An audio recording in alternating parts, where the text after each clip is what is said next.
Take a look at a map of the 13th century world. You'll see the Mongol Empire stretching from China to Hungary, from the frozen forests of Siberia down to the deserts of Persia. It's the largest contiguous land empire in human history, covering nearly a quarter of the Earth's landmass. But there's something strange, something you might not notice at first.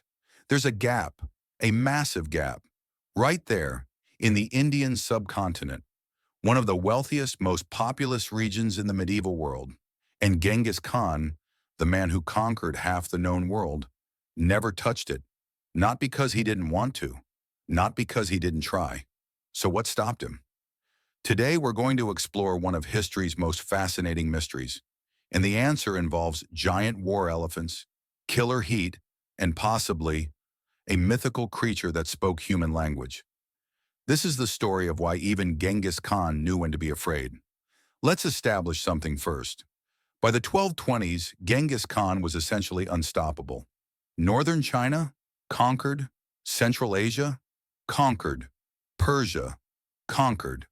Parts of Russia, also conquered. His army had perfected a formula that seemed unbeatable.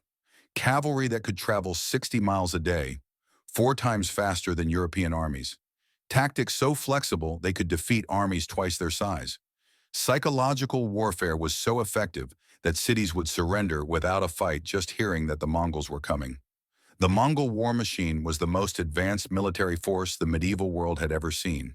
They learned from everyone they conquered. Chinese gunpowder? They used it. Persian siege weapons? They adapted them.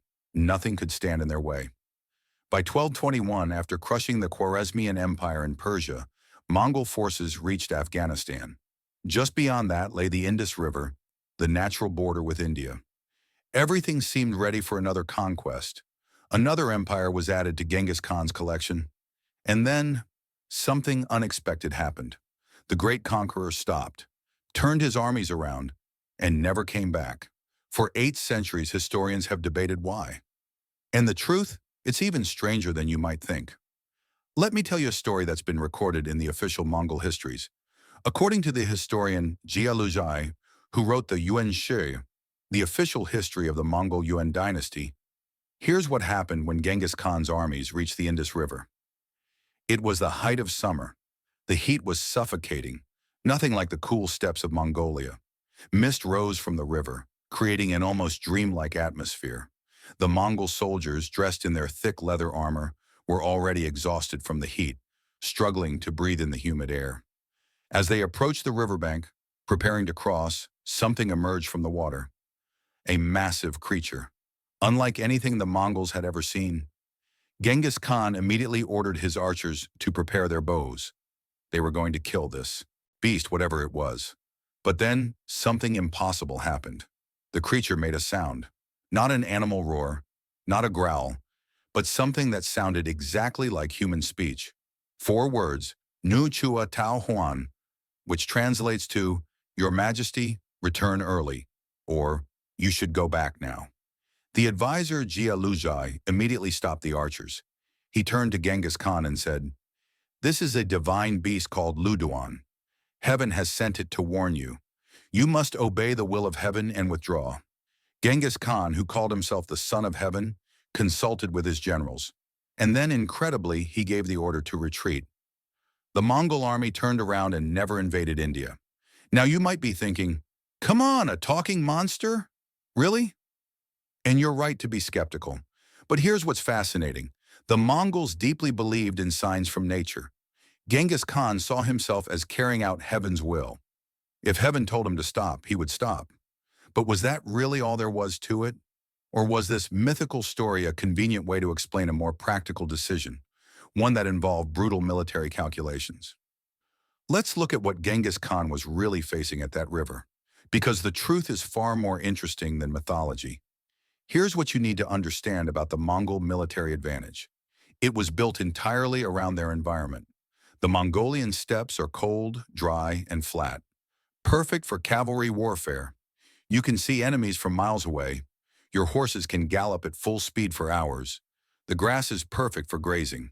The cool climate means your horses and soldiers don't tire quickly. The Mongols had spent centuries mastering this environment. Their entire way of war, their tactics, their logistics, their lifestyle, was optimized for these conditions. Now let me describe what they faced at the Indian border. Temperatures of 40 to 45 degrees Celsius. That's a 104 to 113 Fahrenheit. In the summer, humidity levels of 70–80%. The air feels like you're breathing through a wet towel. Dense jungle and thick forests where you can't see more than a few meters ahead. Rugged hills and mountains where cavalry becomes nearly useless. This wasn't just different from what the Mongols knew. This was the opposite of everything their military was designed for. Historical records from that time describe what happened. Mongol soldiers could barely march a few miles before they were drenched in sweat, gasping for air, collapsing from heat stroke. Many simply couldn't function in that climate. Remember, these were men who grew up in one of the coldest places on Earth, the Mongolian Plateau, where winter temperatures dropped to -40 degrees. Their bodies, their horses, and their entire system were adapted for cold, dry climates. Suddenly asking them to fight in tropical heat was like asking a polar bear to hunt in the Sahara Desert. But it wasn't just the heat. The terrain completely neutralized the Mongol advantage. In the steppes, Mongol cavalry could execute their signature tactic, the feigned retreat. They'd pretend to run away, lure the enemy into chasing them, then wheel around and surround them with a storm of arrows. It required speed, space, and visibility. In the Indian jungle, none of that works. You can't see far enough to coordinate movements. You can't gallop through dense undergrowth. Your horses can't maneuver between trees. And worst of all, the enemy can ambush you from any direction. The Mongol war machine, which seemed invincible on the open plains of Asia, suddenly became slow, clumsy, and vulnerable. And there's another problem: the horses themselves. A Mongol warrior typically traveled with 3 or 4 horses, rotating between them to maintain speed and stamina. For an army of 50,000 men, that means 150,000 to 200,000 horses that need to eat, drink, and stay healthy. Mongol horses were tough, hardy animals bred for cold climates and dry grass. In India's heat, they suffered. The grass was different. Tropical diseases affected them. The humidity made them lethargic. They simply weren't built for this environment. This same pattern played out whenever the Mongols tried to invade tropical regions. In Vietnam, in Burma, in Java, every time they encountered this climate, they struggled or failed. Genghis Khan was many things, but he wasn't foolish. He could see his soldiers suffering. He could see his horses weakening. He understood that his greatest advantage, mobility, had been neutralized. But the climate wasn't the only thing waiting for him in India. There was something else. Something the Mongols had never faced before. Something that would prove to be the perfect counter-weapon to cavalry warfare. Let me tell you about one of the most terrifying weapons in medieval warfare: the war elephant. In Indian culture, elephants aren't just animals, they're sacred. The god Ganesha, one of the most important deities in Hinduism, has a human body and an elephant head. He represents wisdom, strength, and success. But Indians didn't just worship elephants. They weaponized them. War elephants were massive, standing 3 to 4 meters tall, weighing 4 to 6 tons. To put that in perspective, a Mongol horse stood about 1.3 meters tall and weighed maybe 300 kilograms. One elephant weighed as much as 16 horses. These weren't just big animals. They were trained war machines.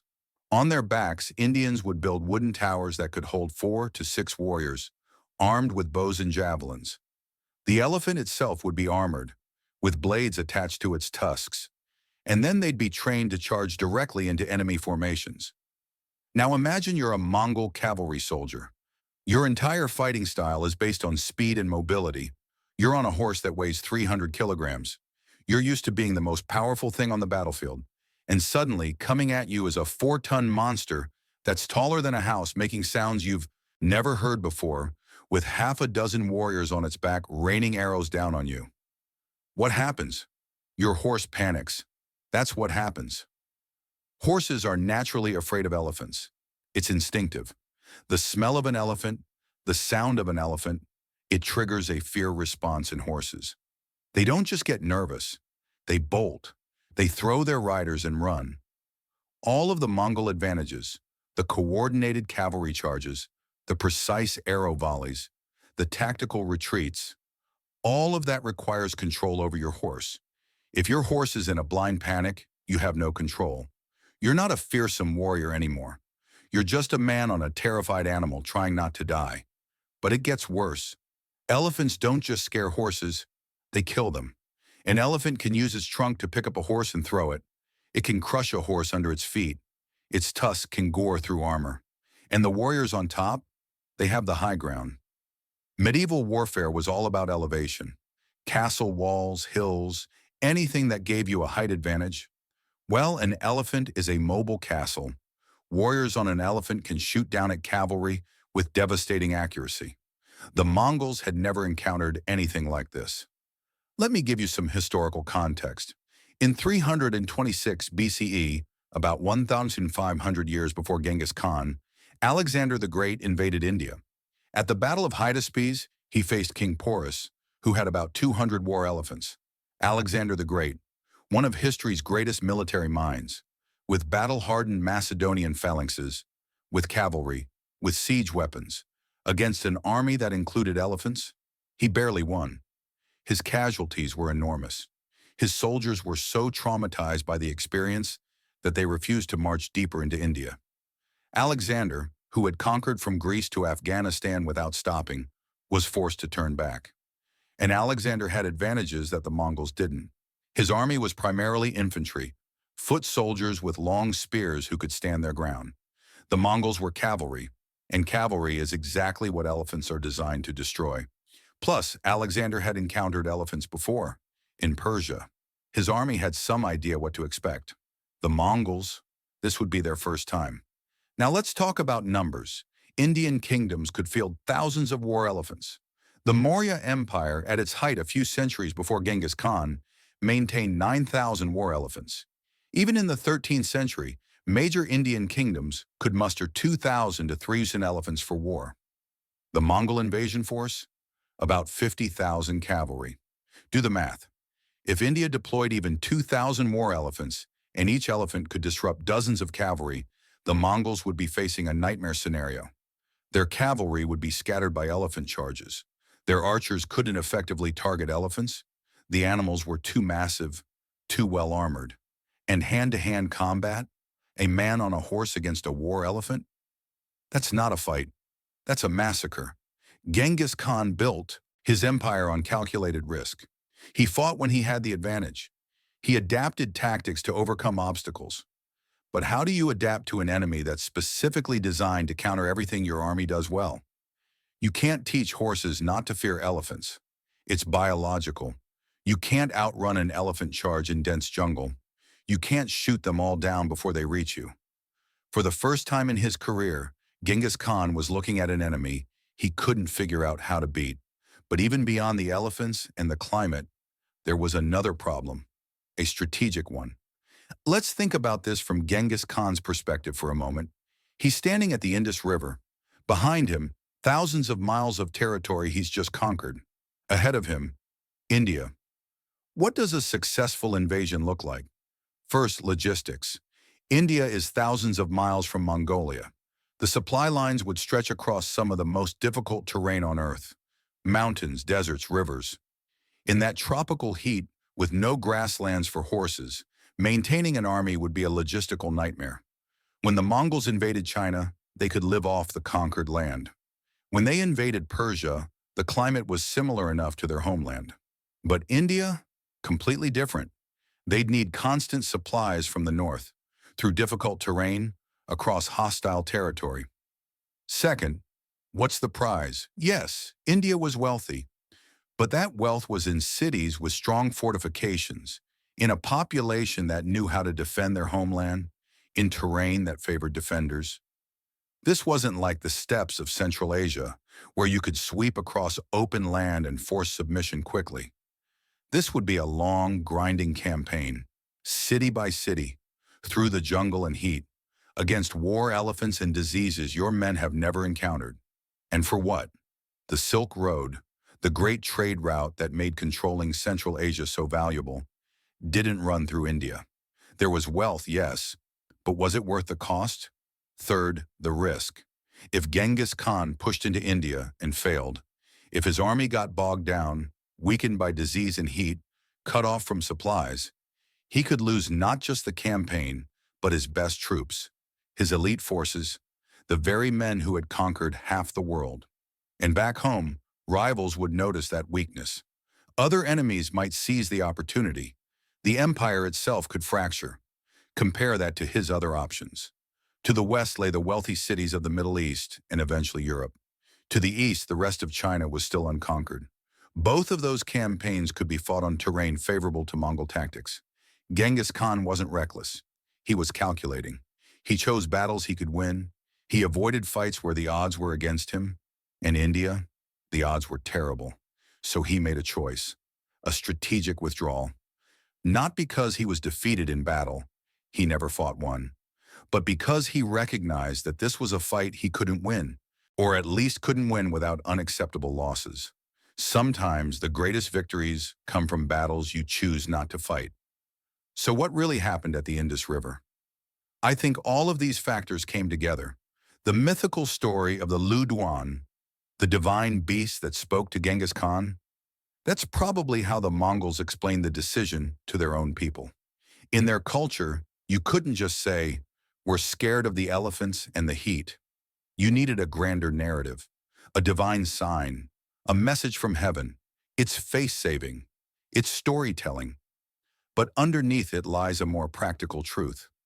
Genghis Khan looked at India and saw a climate that would cripple his army terrain, that neutralized his cavalry advantage, war elephants that could scatter his formations, supply lines that would be nearly impossible to maintain, risks that far outweighed potential rewards. He did what every great strategic commander does. He assessed the situation realistically and made the hard call to walk away. Think about the other great conquerors in history. Alexander the Great stopped at India's edge. Napoleon failed in Russia because he didn't respect the environment. The Mongols themselves failed in Southeast Asia, in Vietnam, in Java, for the same reasons they would have failed in India. There's a pattern here. Geography and climate shape warfare. They always have. And the greatest generals are the ones who understand that you can't conquer nature. The Mongols dominated the steppes because they were products of the steppes. India was a different world, and in that world, they had no advantage. Now you might wonder, did any of Genghis Khan's descendants ever conquer India? Some of them tried. There were raids, border skirmishes. Mongol forces occasionally pushed into northern India. But they never launched a full-scale invasion. They never tried to hold Indian territory long-term. The lesson had been learned. Interestingly, though, there's a postscript to this story. 3 centuries later, in the 1500s, a descendant of Genghis Khan, a very distant descendant named Babur, did conquer India and founded the Mongol Empire, one of the greatest dynasties in Indian history. But here's the key difference. Babur didn't use Mongol tactics. He had learned from history. He used war elephants himself. He brought gunpowder cannons.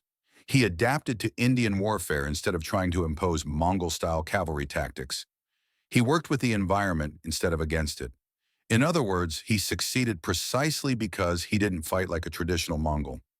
India remained one of the few places that the Mongol conquest couldn't reach. Not because Indians were better warriors, though they were formidable, but because India itself was incompatible with the Mongol way of war.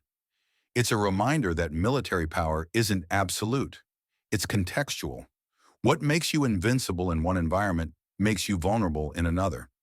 So what can we learn from this 800-year-old story? First, know your limitations. Genghis Khan was the most powerful military leader of his age. He had conquered more territory than anyone in history, but he understood that power has limits. He knew there were battles he couldn't win, territories he couldn't hold. That's not a weakness, that's wisdom. In business and life, we're often taught to be ambitious, to never give up, to push through every obstacle.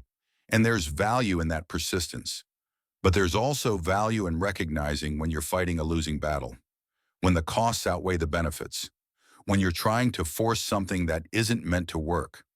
Knowing when to walk away is a form of strength, not weakness. Second, adaptability matters more than raw power. The Mongols were incredibly powerful on the steppes, but power without adaptability is brittle. When their environment changed, their advantages disappeared. We see this today with companies that dominate one market but fail in another, with skills that are valuable in one context but useless in another. The key to long-term success isn't just being good at one thing, it's being able to adapt when circumstances change. The Indians understood their environment and used it as a weapon. They didn't try to beat the Mongols at cavalry warfare on the steppes. They'd have lost. Instead, they fought on their own terms, in their own territory, with weapons suited to that terrain. Third, respect nature. This is perhaps the most important lesson for our time. The Mongols were stopped by climate and geography, not by lack of courage or skill, but by environmental factors they couldn't control. Today, we face our own climate challenges. We like to think that technology makes us immune to nature's constraints, but history tells us otherwise. The most powerful empire on Earth couldn't conquer the Indian heat. Modern civilization, for all our technology, is still dependent on stable climates, predictable weather, sustainable resources. We can work with nature, or we can fight against it. History shows us which approach works better. So to answer our original question, why didn't Genghis Khan invade India? Because he was smart enough to recognize a fight he couldn't win. Not because of cowardice, not because of superstition, but because he understood that the climate would devastate his army, the terrain would neutralize his advantages, the war elephants would scatter his cavalry, the strategic risks were too high, and maybe, just maybe, a strange creature appeared on the riverbank and gave him the perfect excuse to make the decision he'd already calculated was correct. Genghis Khan conquered half the world not because he won every battle, but because he knew which battles to fight. He understood that true strength isn't about dominating everything in your path. It's about knowing when to push forward and when to turn back. It's about respecting forces greater than yourself. Sometimes the most powerful move is the one where you choose not to make a move at all. And maybe that's why Genghis Khan became a legend. Not just because of what he conquered, but because of what he was wise enough not to conquer. If you enjoyed this deep dive into history, hit that like button and subscribe for more stories about how the ancient world shaped the one we live in today. And tell me in the comments, what do you think was the most important factor? The climate? The war elephants? Or do you think there really was a mythical creature warning him to turn back? Also, let me know what other Mongol conquests you'd like to hear about. Should we talk about how they conquered China? Or their failed invasion of Japan? Thanks for watching, and I'll see you in the next one.